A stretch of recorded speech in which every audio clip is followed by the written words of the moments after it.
আসসালামু আলাইকুম। আমাদের নতুন আরেকটা ক্লাসে এইচএসসি যারা এইমাত্র সামনে এক্সাম দিবা তাদের নতুন আরেকটা ক্লাস। সো ক্লাসে আমরা বায়োলজি নিয়ে কথা বলতেছিলাম। সো আমাদের জুওলজির কিছু টপিক আমরা পড়েছি এবং আজকের এই ক্লাসে আমরা বোটানি দেখব। সো আজকের এই পুরা লেকচারে আমি বোটানিটা কভার করার ট্রাই করব। যারা সামনে এক্সাম দিবা বা যারা হচ্ছে এইচএসসির জন্য মানে এখন সামনে 30 তারিখে এক্সাম, তাদের জন্য পুরা বোটানি বইটাকে কিভাবে গুছায় পড়তে পারো, কি কি কোশ্চেন আসবে, কিভাবে এখানে 90+ মার্ক পাওয়া যায়। অ্যাট দ্য সেম টাইম বোটানিতে যত প্রবলেম আছে, কজ এই সাবজেক্টটা একটু সবারই কঠিন লাগে। যেহেতু বায়োলজি সেকেন্ড পেপার অনেকের কাছে একটু ইজি লাগলো যেহেতু 9-10-এ পড়াছে, কিন্তু বোটানি বা উদ্ভিদ বিজ্ঞান এটা একটু জটিল সবার কাছে। আমরা যখন এই পড়ে আসছি আমাদের কাছেও। সো আমি ট্রাই করব এই পুরা লেকচারে তোমাদের একটু গুছায় দেওয়ার যে কিভাবে পড়তে হবে, বোটানি কি কি পরীক্ষা আসবে এবং কি কি জিনিস ফোকাস করলে এখানে 90+ মার্ক পাওয়া সম্ভব। সো আর দেরি করতেছি না, সো আমরা ক্লাসটা শুরু করে দেই। এন্ড আমি হচ্ছি তোমাদের প্রিয় সিয়াম ভাইয়া। আমি হচ্ছে স্যার সলিমুল্লাহ মেডিকেল কলেজে পড়াশোনা করতেছি। সো এখন আমি তোমাদের বোটানির সবগুলো চ্যাপ্টার নিয়ে ডিসকাস করবো। সো আগেই বলে নিই, যেহেতু আমাদের এখন হাতে খুবই কম সময় আছে পরীক্ষার জন্য, এবং পরীক্ষার উপর বেস করে একবারে শর্ট সাজেশন, কি কি জিনিস পড়তে হবে, কি কি জিনিস ফোকাস করতে হবে এবং কি কি জিনিসের উপর বেস করে আমাদের পরীক্ষাগুলো অ্যান্সার করা যায়।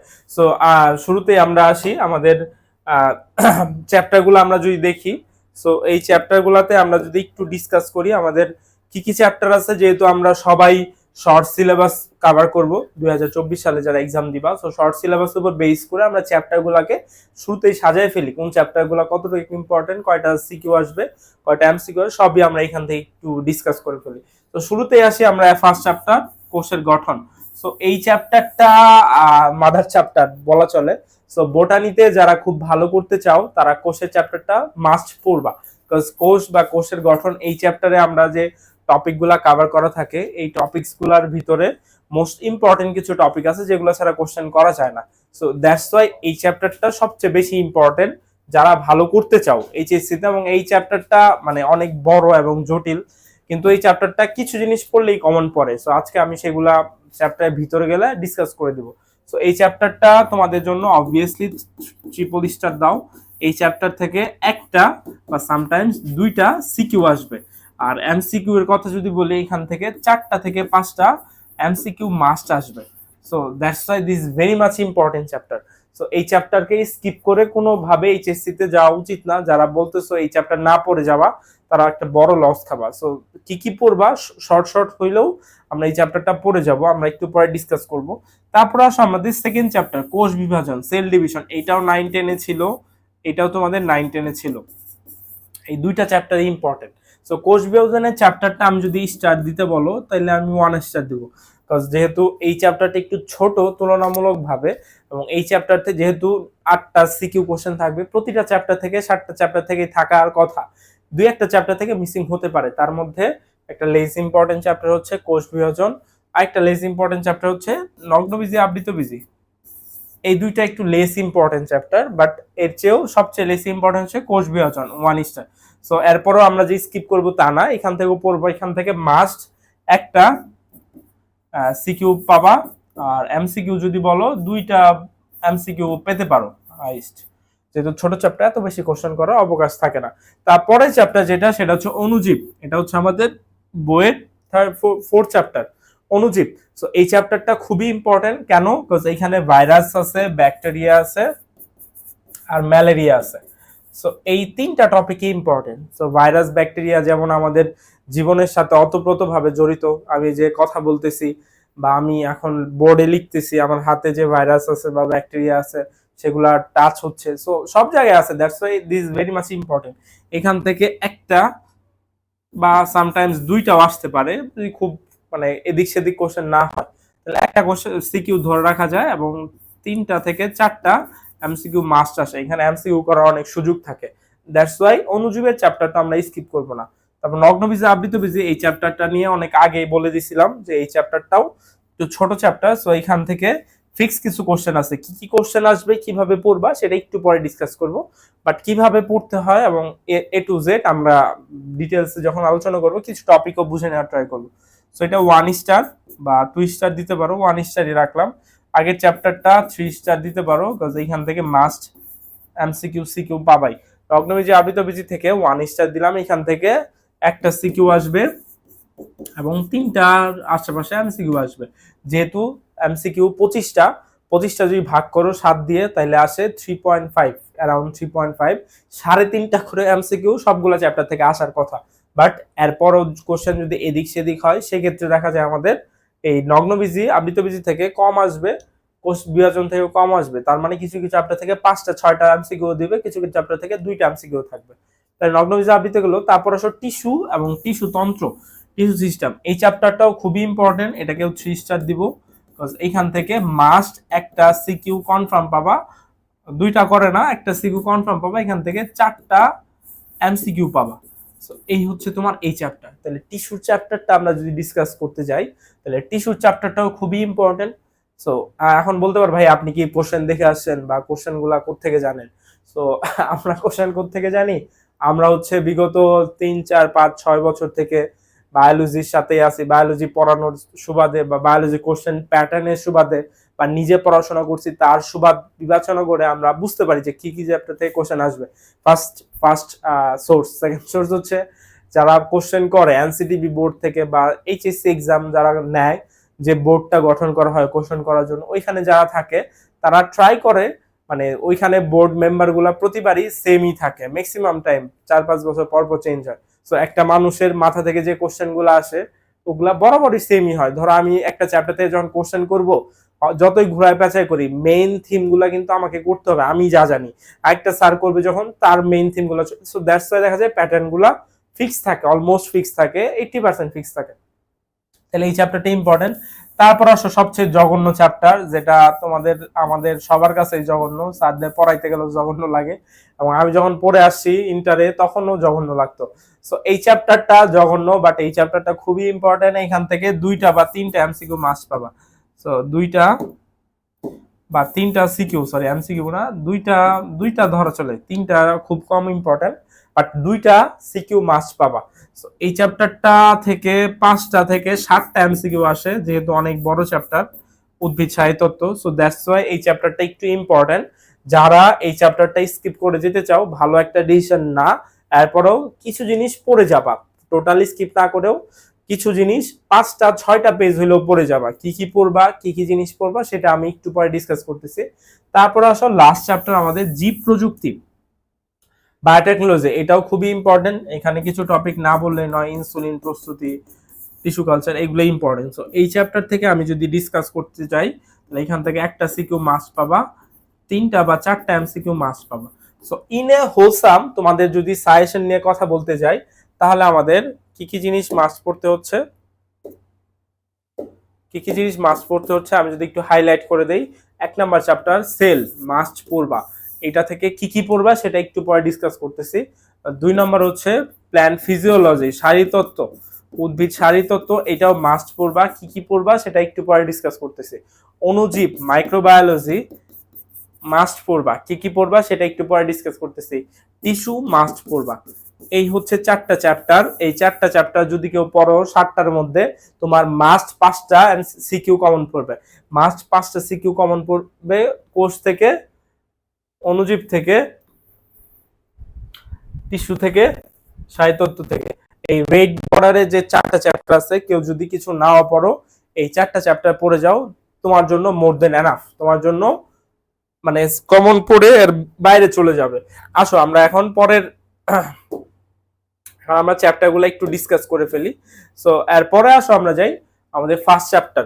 যেহেতু এটা একটা শর্ট ক্লাস, আমরা চাইলেও পুরো বইটা একটা ক্লাসে বুঝা দিতে পারবো না বা পুরো ক্লাসের সব টপিক ধরতে পারবো না, বাট আমি আজকের এই লেকচারে কি করব, সবগুলা চ্যাপ্টার থেকে কি কি জিনিস ইম্পর্টেন্ট এবং কি কি পড়বা, কি কি কোত্থেকে কোশ্চেন হয়, সেই জিনিসগুলো দাগাই দিব।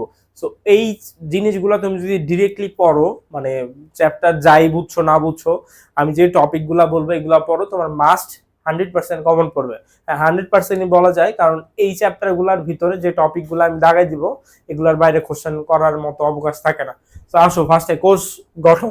সো এই চ্যাপ্টারটা একটু ইম্পর্টেন্ট, যেহেতু আমি এই যে একটা হিউম্যান বডি, আমি এই স্লাইডগুলো সাজাইছি অনেক ভিডিওস দিয়ে, অনেক অ্যানিমেশন দিয়ে, যাতে তোমাদের ইন্টারেস্টিং লাগে, আর কিছু না। সো আমরা হয়তো জানি এটা একটা অ্যানিমেল সেল। সো অ্যানিমেল সেলে কি কি থাকে আমরা হয়তো সবাই জানি। সো অ্যানিমেল সেল, আর এটাও অ্যানিমেল সেল। সো এখানে কিন্তু আমাদের বইয়ের সাথে শেপ কিন্তু অনেক কিছুতে ডিফারেন্ট হয়। সো আমি পরে দেখাচ্ছি। সো অ্যানিমেল সেল, এখানে সেলগুলার ডিসকাস যদি করি, সেলের 1 নাম্বার যদি পড়তে চাও, আমি একটা ব্ল্যাঙ্ক স্লাইড নিব। আচ্ছা, সো এই যে সেলের আমরা শুরুতেই যে জিনিসগুলো আমাদের পড়বো হাইলাইট করে দিচ্ছি। সো হাইলাইট করে দেই কি কি পড়বা। শুরুতেই আসো, 1 নাম্বার আসো কোষ। কোষের সংজ্ঞা পড়বা, আবিষ্কার পড়বা। সো প্রতিটা অঙ্গাণুর 3টা জিনিস পড়বো আমরা। তো শুরুতেই আমরা যদি শুরু করি, তাইলে প্রতিটা অঙ্গাণু, কোষের বিভিন্ন অঙ্গাণু আছে, তাদের নাম পড়বো, আবিষ্কার পড়বো, পর্দা আছে না নাই এটা পড়বো, কোষের অঙ্গাণুগুলার তো নাকি পর্দা দেখে এটা পড়বো। তারপর তাদের একটা করে কাজ পড়বো, কিছুই না পড়লে একটা মেজর কাজ থাকে, কাজগুলা পড়বা।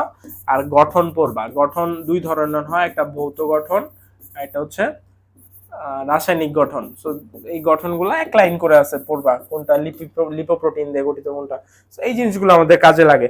সো এইখান থেকে আমাদের যদি হাইলাইট করতে বলি, আমরা আগের স্লাইডে যাই যদি, তারপর আসো শুরুতেই কোষ, প্রাণী কোষ আর উদ্ভিদ কোষ। কোষ, উদ্ভিদ আর প্রাণী, এর মধ্যে অ্যানিমেল আর হচ্ছে প্ল্যান্ট। অ্যানিমেলে কি থাকে, প্ল্যান্টে কোনটা থাকে, দুইটার মধ্যে কি কি ডিফারেন্স, এই দুটো আমরা পড়তে পারি। অঙ্গাণু তুমি যদি হাইলাইট করে নিতে চাও, আমরা একটু আগে স্লাইডে যাব। আচ্ছা সরি, এটা কেটে গেল। আচ্ছা, আমরা একটু আগে স্লাইডে যাব, তাহলে আমরা একটু দেখে নেই। তো এখানে একটা প্ল্যান্ট সেল আছে, এটা হচ্ছে একটা প্ল্যান্ট সেল বা উদ্ভিদ কোষ, আর এটা হচ্ছে অ্যানিমেল সেল, প্রাণী কোষ। সো এই দুইটা সেলের মধ্যে কি কি পার্থক্য আছে এখানে বোঝা যাচ্ছে, যে কোষ গহ্বর আছে উদ্ভিদে, তারপরে এই যে মোটা একটা লেয়ার আছে, এটা হচ্ছে সেল ওয়াল। তারপরে এখানে আমাদের কি বলে, এখানে একটা পার্ট আছে সেন্ট্রিওল, যেটা অ্যানিমেল আছে, এখানে নাই। সো কি কি 4টা জিনিস থাকে, কোষ গহ্বর, তারপর হচ্ছে আমাদের কোষ প্রাচীর, তারপর এখানে হচ্ছে আমাদের ক্রোমো সরি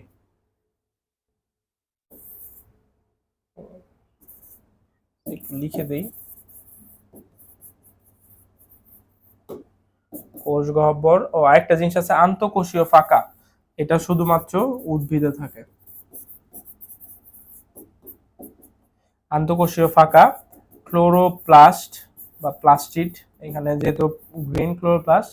আরেকটা জিনিস বল, সেটা হচ্ছে কোষ প্রাচীর। এই 4টা জিনিস শুধুমাত্র উদ্ভিদে থাকবে, প্রাণী কোষ থাকবে না। আন্তঃকোষীয় ফাঁকা, ক্লোরোপ্লাস্ট, কোষ প্রাচীর। সো এই হচ্ছে মেইন পার্থক্য এই ফিগার দুইটার। সো এই দুইটা আমরা একটু পড়ে ফেলবো এখান থেকে। তারপরে যদি আসি আমরা, তাহলে আমরা একটু পরে স্লাইডে যাই। তাহলে এই হচ্ছে আমাদের, আচ্ছা, অঙ্গাণুগুলা যদি নাম বলো কি কি পড়বা অঙ্গাণু, আমি একটু হাইলাইট করে দেই। অঙ্গাণুর মধ্যে আছে রাইবোজোম, ইম্পর্টেন্ট, রাইবোজোমটা পড়বো। কোষ পর্দা, এই 2টা গঠন, একটা হচ্ছে ড্যানিয়েল এন্ড ড্যাপসন দেয়, একটা হচ্ছে স্যান্ডউইচ মডেল, আর একটা হচ্ছে তোমার fluid mosaic model. So fluid mosaic মডেলটা একটু ডিটেলসে পড়বা, পরীক্ষার জন্য ইম্পর্টেন্ট, আমি জাস্ট শর্ট করে দিচ্ছি। এই হচ্ছে পড়া, এর বাইরে সিকিউর জন্য পড়তে হয় না। তারপরে যদি একবারে পড়তে চাও, তাহলে নিউক্লিয়াসের ভিতরে আমাদের যে ক্রোমোজোম আছে সেইখানে চলে যায়। নিউক্লিয়াসের ভিতরে যে ক্রোমোজোম আছে সেখানে চলে যায়। ক্রোমোজোম, এই যে এগুলো হচ্ছে ক্রোমোজোম। ক্রোমোজোমের কি কি পার্ট থাকে, এই যে এখানে গৌণকুঞ্চন, এই যেগুলো বাহু, তারপরে এইখানে কি কি জিনিস থাকে, আমরা ক্রোমোজোমের গঠনটা পড়বো, পরীক্ষার জন্য ইম্পর্টেন্ট ক্রোমোজোমের গঠন। ক্রোমোজোম বিভিন্ন আকৃতির হয়, ভি, এল, জে, আই, আকৃতি ওয়াইজ নাম হয়। তারপর সেন্টার, মনোসেন্ট্রিক, পলিসেন্ট্রিক, এগুলোর উপরেও বিভিন্ন নাম হয়। এই জিনিসগুলো আমরা পড়তে পারি। তারপরে আমরা যদি যাই, এই যে ক্রোমোজোমের পরে যে টপিকটা ইম্পর্টেন্ট, সেটা হচ্ছে ডিএনএ, মাস্ট পড়বা। ডিএনএ এর গঠন পড়বা, ডিএনএ কি কি দিয়ে গঠিত হয়, আরএনএ আর ডিএনএ এর মধ্যে কি পার্থক্য, এই 2টা জিনিস মাস্ট পড়বা, পরীক্ষার জন্য ইম্পর্টেন্ট। তারপরে যেটা পড়তে পারি আমরা এখানে, আরএনএ টাইপস আছে, খুবই ইম্পর্টেন্ট। আরএনএ 4 ধরনের হয়, জিআরএনএ, আরএনএ, এমআরএনএ, আর টিআরএনএ, সো সবগুলা কাজ পড়বা। এবং এরপরে ডিএনএ যদি আসো, ডিএনএ অনেক পড়া। ডিএনএ থেকে যেটা সারা পরীক্ষা হলে যাওয়া যাবে না সেটা হচ্ছে ডিএনএ 3টা প্রসেস আছে। সো প্রসেসগুলা আমরা একটু ডিটেলসে পড়ে নেব। সো এখানে একটা ফিগার দেখতে পাচ্ছি, এখানে আমাদের ডিএনএ রেপ্লিকেশন হচ্ছে যতটুকু মনে হয়, I am not sure.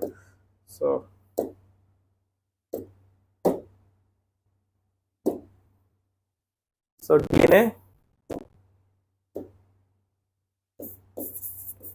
So কি পড়বো আমি একটু পাশে লিখে দেই। রেপ্লিকেশন খুবই ইম্পর্টেন্ট, রেপ্লিকেশন, ট্রান্সক্রিপশন, ট্রান্সলেশন এগুলো একটু পড়বা, বাট সবচেয়ে ইম্পর্টেন্স দিবা replication, transcription, translation.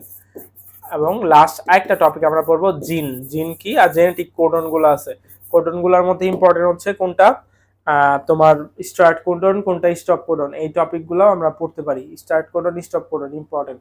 So DNA আর এন এর মধ্যে কি পার্থক্য, কোনটা এক সূত্র, কোনটা দ্বিসূত্র, এই জিনিসগুলো আমরা এখান থেকে পড়তে পারি। ডিএনএ এর ফুল মিনিং, আর এন এর ফুল মিনিং, এবং এখানে দুইটা সূত্রের মধ্যে কি থাকে, এখানে কি থাকবে না, এই জিনিসগুলো আমরা পড়তে পারি এখান থেকে। তারপরে আমরা যদি যাই পরের স্লাইডে, আচ্ছা, সো এই হচ্ছে আমাদের পড়া ফার্স্ট চ্যাপ্টার থেকে। সো আমি আরেকটু হাইলাইট করে দিই যেহেতু একটু বড় চ্যাপ্টার।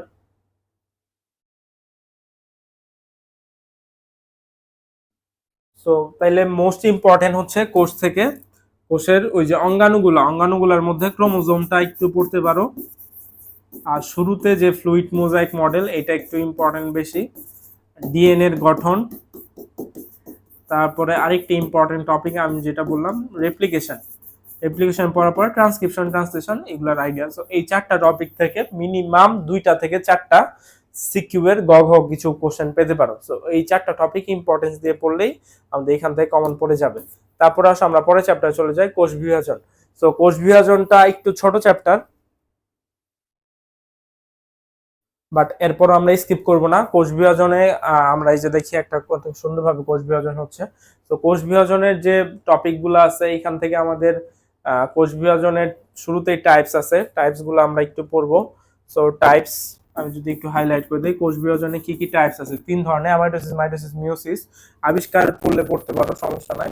এবং কোনটা কোথায় হয়, অ্যামাইটোসিস কোথায় হয়, মাইটোসিস কোথায় হয়, মিওসিস কোথায় হয়, এটা একটু পড়বো। তারপর মাইটোসিস, আমরা যদি একটু হাইলাইট করে দিই, সো এই যে দেখো মাইটোসিস অনেক ফাস্ট হয় এবং একটা থেকে দুইটা এরকম হয়ে যায়। সো মাইটোসিস কোষ বিভাজনে যে ধাপগুলা আছে, ধাপগুলো আমরা ধরে ধরে পড়বো। সবচেয়ে ইম্পর্টেন্ট ধাপ হচ্ছে মধ্য পর্যায় বা মেটাফেজ ইম্পর্টেন্ট, তারপর প্রোফেজটাও ইম্পর্টেন্ট। আর এরপরে নিউক্লিয়াসের বিভাজন হয়, কেরিওসাইটোসিস, তারপর কেরিয়াকাইনেসিস, সাইটোকাইনেসিস, এই দুইটা একটু পড়বা। আর মাইটোসিসের গুরুত্বটা পড়বা। সো আমি মুখে বলে দিই যেহেতু একটা লেকচারে পুরা বই আমি কভার করবো সাজেশন দিয়ে, তো দ্যাটস ওয়াই একটু নোট করে ফেলতে ক্লাসটা করতেছি। তারপরে আসো আমরা যদি যাই কোষ বিভাজন, যদি আমরা পেরে যাই, তারপরে আমাদের মাইটোসিসের পরে যেটা আছে সেটা হচ্ছে মিওসিস। মিওসিসটা খুবই ইন্টারেস্টিং এবং পরীক্ষার কোশ্চেন আসার পসিবিলিটি মিওসিস থেকে 80% বেশি থাকে। তো মিওসিসে কি হয়, একটা থেকে 4টা অপত্য কোষ হয় এবং এইখানে ক্রোমোজোমগুলা মাতৃকোষের ক্রোমোজোমের অর্ধেক হয়ে যায় এবং এখানে আবার যখন ফিউজ হয় দুইটা, তখন আবার আগের মতোই হয়ে যায়। সো এখানে রিজন কি, এখানে যাতে বৈচিত্র্য হয়, জীব বৈচিত্র্য সৃষ্টি হয়, এগুলো গুরুত্বপূর্ণ। এবং মিওসিস থেকে আরেকটু ইম্পর্টেন্ট হচ্ছে ক্রসিং ওভার, এই টপিকটা একটু ইম্পর্টেন্স দিয়ে পড়বো। ক্রসিং ওভার কোন পর্যায়ে ঘটে, প্যাকাইটিন, প্যাকাইটিন কোথায় হয়, প্রোফেজ 1, প্রোফেজ কোথায় হয়, মিওসিস 1, মিওসিসকে দুই ভাগে ভাগ, একটা মিওসিস 1, একটা মিওসিস 2। মিওসিস 2 আবার মাইটোসিসের অনুরূপ, এগুলো ডিটেইলস পড়াইলে হয়তো পড়ানো যেত, বাট কি জিনিস আমি আবারও বলে দিই, সবগুলা কোনটা কোথায় ঘটে। ও আরেকটা ইম্পর্টেন্ট জিনিস হচ্ছে মাইটোসিসকে কেন সমীকরণিক কোষ বিভাজন, মিওসিসকে কেন হ্রাসমূলক কোষ বিভাজন বলা হয়, এটা পড়বো। ক্রসিং ওভার কি, এর আবিষ্কারক, এর গুরুত্ব, এই 4-5টা টপিক যদি পড়ি আমরা কোষ বিভাজন থেকে কমন পড়বে। তাহলে মাইটোসিসের ধাপগুলা আমরা একটু পড়তে পারি, মিওসিসের ধাপগুলো আমরা পড়তে পারি। মিওসিসের প্রোফেজ, মিওসিস 1, প্রোফেজ 1, প্যাকাইটিন, এটা একটু ভাই যুগত্ব দিয়ে পড়বে, এখান থেকে কোশ্চেন হয়। ক্রসিং ওভার কি জিনিস, এর আবিষ্কারক, এর গুরুত্ব, এই জিনিসগুলো এখান থেকে ইম্পর্টেন্ট। এই টপিকটা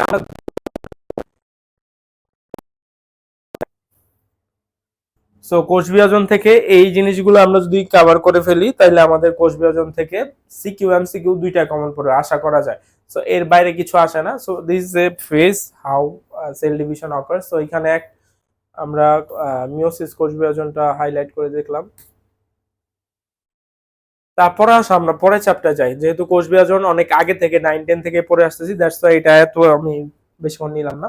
সো অণুজীব, সো অণুজীবের ভিতরে এখানে আমরা অনেক কিছুই দেখতে পাচ্ছি। এই যে একটা করোনা ভাইরাসের মতো দেখা যাচ্ছে, এটারই আবার ইয়েলো কালার একটা রূপ আছে, জানি না এরকম কালার হয় কিনা। সো এইখানে ব্যাকটেরিয়া দেখা যাচ্ছে, মানে এটা ভাইরাস, রড শেপ ব্যাকটেরিয়া দেখা যাচ্ছে। এগুলা তো তার বাচ্চা কাচ্চা, আর এটা মনে হয় কিছুই না, এমনি দিছে, আর কিছু না, এটা এমনি দিছে।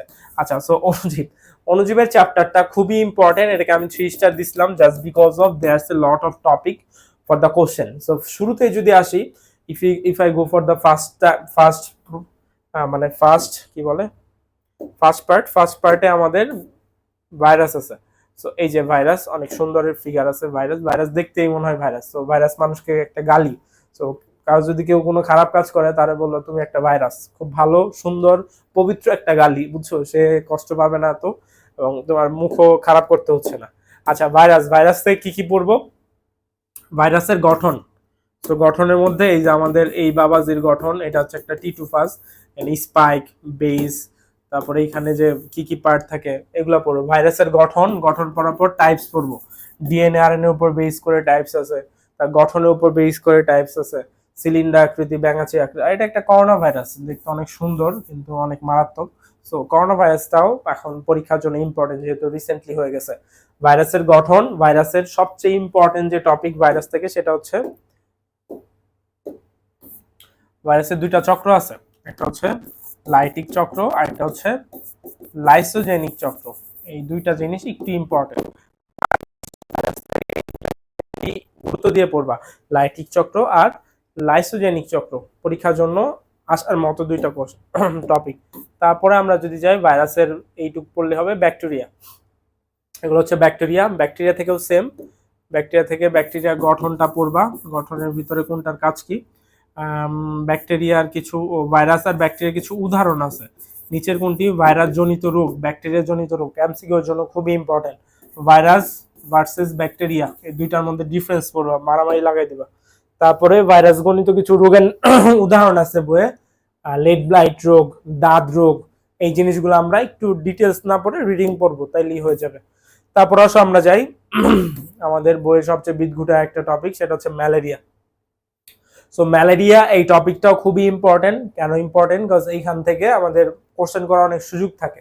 সো ম্যালেরিয়া কি জিনিস, ম্যালেরিয়ার মশা কোন মশা দেওয়া হয়, স্ত্রী মশা না মশকি, স্ত্রী অ্যানোফিলিস মশা, এর যে জীবনচক্র, সবগুলা জীবনচক্র যে ধাপ আছে, প্রি এরিথ্রোসাইটিক, এক্সোএরিথ্রোসাইটিক, গ্যামেটোফাইটিক, সবগুলো স্টেজ আমরা পড়বো। সো এইখান থেকে কোশ্চেন হইলে প্রি এরিথ্রোসাইটিক থেকে বেশি আসে, এক্সোএরিথ্রোসাইটিক থেকে বেশি আসে। সো এই দুইটা টপিক একটু বেশি পড়বো, প্রি এরিথ্রোসাইটিক ধাপ আর এক্সোএরিথ্রোসাইটিক ধাপ, তাইলেই তোমার এখান থেকে কমন পড়ে যাবে। তারপরে আমরা যদি যাই অণুজীব, অণুজীব থেকে মানে ম্যালেরিয়া যদি হয়, এরপরে আর কিছু থাকে না আই গেস। অণুজীবের পরে আসো আমাদের পরে চ্যাপ্টার নগ্নবীজি আবৃতবীজি। সো একটু আগে বললাম এটাও একটু লেস ইম্পর্টেন্ট, বাট এরপরেও যে পড়বো না তা না। সো ফিগার দেখতে পাচ্ছ, এটা হচ্ছে একটা সাইকাস গাছ, ঢাকা ভার্সিটিতে আছে, যারা টিএসসি তে যেতে চাও দেখতে পারো। সাইকাস একটা নগ্নবীজি গাছ। সো আমি একটু চেঞ্জ করব। সো এই যে সাইকাস, এটা কি হয়তো তোমরা চিনতে পারো নাই কখনো বা দেখো নাই, এটা হচ্ছে একটা সাইকাসের বীজ, যেটা হচ্ছে শুক্রাণু। সো সাইকাস থেকে খুব কিছু ইম্পর্টেন্ট কোশ্চেন আছে। সাইকাসকে কেন পাম ফার্ম বলা হয়, সাইকাসকে কেন জীবন্ত জীবাশ্ম বলা হয়, তারপর সাইকাসের গঠন, সে পাম গাছের সাথে কি কি মিল আছে, সাইকাসের শুক্রাণু নিয়ে কিছু, শুক্রাণু হচ্ছে সবচেয়ে পৃথিবীর মানে উদ্ভিদ দেহের সবচেয়ে বড় শুক্রাণু, আর প্রাণী দেহের সবচেয়ে বড় শুক্রাণু কি যদি জেনে থাকো কমেন্ট করে জানাও। সো এটা নিয়ে আমরা একটু পড়তে হয়। সাইকাসের যে মেগা স্পোরোফিল, মাইক্রো স্পোরোফিল, এটা একটু পড়বো। আর নগ্নবীজি ভার্সেস আবৃতবীজি, নগ্ন ভার্সেস আবৃত, এই দুইটার মধ্যে কি পার্থক্য, মানুষ না আবার মানুষ ভাইবো না, নগ্নবীজি আবৃতবীজির মধ্যে কি কি পার্থক্য, এই দুইটা জিনিস ধরে ধরে আমরা যদি পড়ি, এখান থেকে মোর দেন এনাফ। তারপরের টপিকে আমরা যদি যাই, সরি, এরপরে আমরা যদি যাই নগ্নবীজি যদি কভার হয়ে যায়, তারপরে আমরা আবৃতবীজি থেকে অনেক পড়ায় আছে। এমসিকিউ এর জন্য খুবই ইম্পর্টেন্ট হচ্ছে আবৃতবীজে বিভিন্ন টাইপসে ভাগ করা হয়েছে, এর গাছের সাইজ অনুযায়ী গুল্ম, উপগুল্ম, বিরুৎ, বৃক্ষ। আবার তোমার এখানে পুষ্পপত্র বিন্যাস, এদের যে উদাহরণগুলো আছে, মুক্ত কোনটা, পার্শ্বীয় কোনটা, অমনা বিন্যাস, এই জিনিসগুলো এমসিকিউ এবং মেডিকেলের জন্য এবং সব জায়গায় নার্সিং এ পড়তে চাইলে ভার্সিটি সব জায়গায় ইম্পর্টেন্ট, সো ওগুলো একটু গুরুত্ব দিয়ে পড়বো। তারপরে আমরা যদি যাই, এখানে আবৃতবীজী উদ্ভিদের আমাদের মাস্ট 2টা কোশ্চেন আসবেই পরীক্ষায়। সো এখানে আমরা এটা যদি আমরা একটু হাইলাইট করি, এটা হচ্ছে একটা পোয়েসি গোত্র। পোয়েসি মানে হচ্ছে একবীজপত্রী উদ্ভিদ। সো বইয়ে দেখবা পোয়েসি, মালবেসি 2টা টপিক আছে। সো এখানে ধান গাছ আছে, ভুট্টা, তারপর এটা ঘাস, এটা হচ্ছে সবাই একবীজপত্রী। তারপরে আমরা যদি যাই দ্বিবীজপত্রী, সো দ্বিবীজপত্রীর উদাহরণ আমাদের এখানে আছে কিনা জানি না।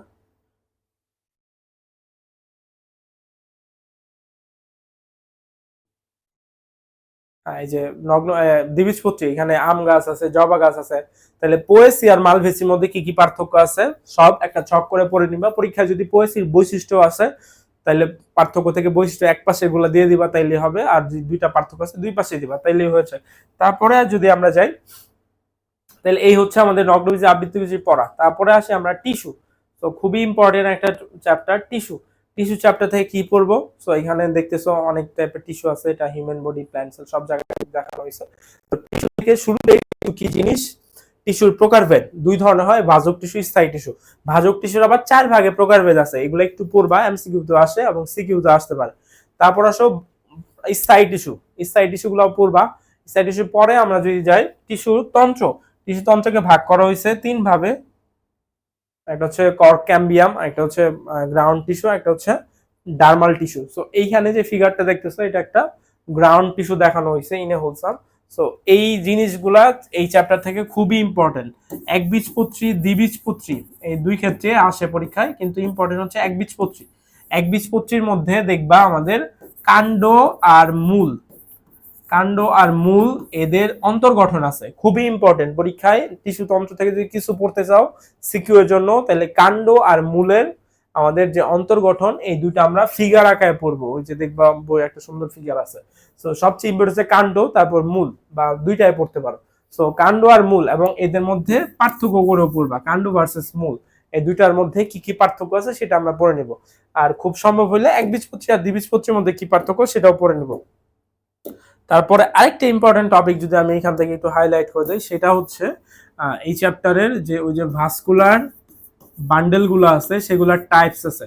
ভাস্কুলার বান্ডেল দেখবা সমপার্শ্বীয়, সমদ্বিপার্শ্বীয়, মুক্তপার্শ্বীয়, তারপরে কেন্দ্রিক আছে, জাইলেম কেন্দ্রিক, ফ্লোয়েম কেন্দ্রিক। এই জিনিসগুলা খুবই ইম্পর্টেন্ট এমসিকিউ এবং অনেক টাইমে সিকিউ এর সি নাম্বারেও চলে আসে। সো এইটাও একটু হাইলাইট করে দিলাম। এই টপিকগুলো আমরা একটু পড়বো। এই যে এখানে খুব সুন্দর একটা গ্রাউন্ড টিস্যু দেখা যাচ্ছে, এই যেগুলো একটা কোষ, কোষ নিয়ে টিস্যু হয়। তারপরে আমরা যদি যাই, ওকে ফাইন, উদ্ভিদ সাহিত্যত্ব। সো খুবই সুন্দর একটা উদ্ভিদ দেখানো হয়েছে, এটা অনেকটা দেখতে লাংস এর মতো। সো এটা গ্রাফিক্স দিয়ে বানানো আমার যতটুকু মনে হয়। সো উদ্ভিদ টিস্যু বা সরি উদ্ভিদ সাহিত্যত্ব, এই চ্যাপ্টারটা অনেক বড় এবং এই চ্যাপ্টারের 4টা অংশ। একটা হচ্ছে খনিজ লবণ শোষণ, যেটা পড়ার দরকার নাই আপাতত। আর যারা খুব ভালো করতে চাও, খনিজ লবণ শোষণ থেকে জাস্ট একটা জিনিস পড়বা, প্রোটন অ্যানায়ন কো ট্রান্সপোর্ট মতবাদ। প্রোটন অ্যানায়ন কো ট্রান্সপোর্ট মতবাদ সিকিউ এর জন্য খুবই ইম্পর্টেন্ট। তারপরে আসো এখানে আছে প্রচ্ছেদন, খুবই ইম্পর্টেন্ট। প্রচ্ছেদনের পরে সালোক সংশ্লেষণ। প্রচ্ছেদন কিন্তু এত বেশি পড়া নাই, প্রথম থেকে একটা জিনিস পড়বা, পত্ররন্ধ্র খোলা বা বন্ধ হওয়ার কৌশল। পত্ররন্ধ্র খোলা বা বন্ধ হওয়ার কৌশল। তারপর সালোক সংশ্লেষণ, খুবই ইম্পর্টেন্ট। সালোক সংশ্লেষণ, সালোক সংশ্লেষণ থেকে কি পড়বা আরো ডিটেলসে আমি বলতেছি, সমস্যা নাই। তো সালোক সংশ্লেষণ থেকে ইউজুয়ালি আমাদের যে জিনিসগুলো পরীক্ষায় আসে সেটা হচ্ছে এর যে চক্রীয় অচক্রীয় আছে সেটা C3C4 সাইকেল আসে। আর এইখান থেকে আরেকটু জিনিস আসে, চক্রীয় অচক্রীয়, এই 2টার মধ্যে পার্থক্য, চক্রীয় ভার্সেস অচক্রীয় সালোক সংশ্লেষণ, এই 3টা জিনিস। আর প্রশোধনের সরি কি বলে সংশ্লেষণের পরে শ্বসন বা রেসপিরেশন, শ্বসনের যে শক্তি উৎপাদন প্রক্রিয়া, এখানে আমাদের সবচেয়ে ইম্পর্টেন্ট হচ্ছে গ্লাইকোজেনেসিস, প্রথম ধাপ গ্লাইকোজেনেসিস খুবই ইম্পর্টেন্ট। আর যারা খুব ভালো পড়তে চাও তারা সিএসই ক্যালভিন এসিড সাইকেলটা পড়তে পারো। ক্যালভিন সাইকেল, যেটাও আমাদের পরীক্ষার জন্য ইম্পর্টেন্স। এই হচ্ছে আমাদের টপিক। এই টপিকগুলো তুমি যদি উদ্ভিদ সাহিত্য থেকে পড়ো তোমার কমন পড়বে। আবার বলে দেই, প্রোটন অ্যান্ড কো-ট্রান্সপোর্ট মতবাদটা পড়বা, পত্ররন্ধ্র খোলা বন্ধ হওয়ার কৌশল পড়বা, আর প্রশোধনের টাইপস, ওই যে লেন্টিকুলার, তারপরে স্টোমাটাল, কিউটিকুলার, এগুলো একটু পড়বা। শ্বাসোচ্ছ্বাস থেকে শ্বাসোচ্ছ্বাসের C3 C4 সাইকেলটা একটু পড়বা, C3টা বেশি ইম্পর্টেন্ট, সাইকেল আছে, সাইকেলটা পড়বো। আর এখানে আমাদের গ্লাইকোজেনেসিস আর ক্যালভিন সাইকেল, এই চারটা জিনিস, 6টা জিনিস যদি আমরা এই চ্যাপ্টার থেকে পড়ি, তোমার মাস্ট একটা সিকিউ কমন পড়বে, এবং মোর দেন ওয়ান সিকিউ, একটা বেশিও কমন পড়তে পারে। তো এই জিনিসগুলো আমরা এখান থেকে ধরে ধরে পড়তে পারি, তাইলেই হয়ে যায়। তারপরে আমরা যদি যাই,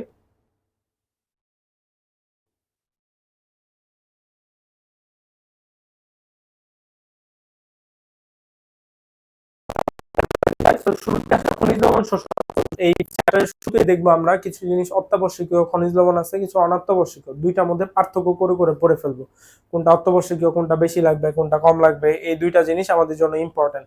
ম্যাক্রো এলিমেন্টস, মাইক্রো এলিমেন্টস কি কি আছে। তারপরে আমরা যদি যাই প্রশোধন, তো খনিজ লবণ শোষণ থেকে একটা জিনিস বললাম, প্রোটন অ্যান্ড কো-ট্রান্সপোর্ট মতবাদ পড়বা। প্রশোধন, প্রশোধন কিভাবে হয়, প্রশোধন কোথায় হয়, সো এই যে এখানে দেখো, এই যে আমাদের এই যে মাটি থেকে যে উদ্ভিদ যে খনিজ লবণগুলা নেয়, এগুলা এই যে দেহ থেকে বের হয়ে যায়। This is a process which is known actually respiration. Respiration নিয়ে আমরা শুরুতেই অনেক কিছুই বলে ফেলছিলাম, রেসপিরেশনের টাইপস। এবং এই যে দেখো একটা পাতা থেকে বেরোচ্ছে, এটা কখনোই রেসপিরেশন না, এইভাবে ফোটা ফোটায় রেসপিরেশন হয় না জীবনও। এটাকে বলা হয় পানি পত্ররন্ধ্র বা হাইডাথোট।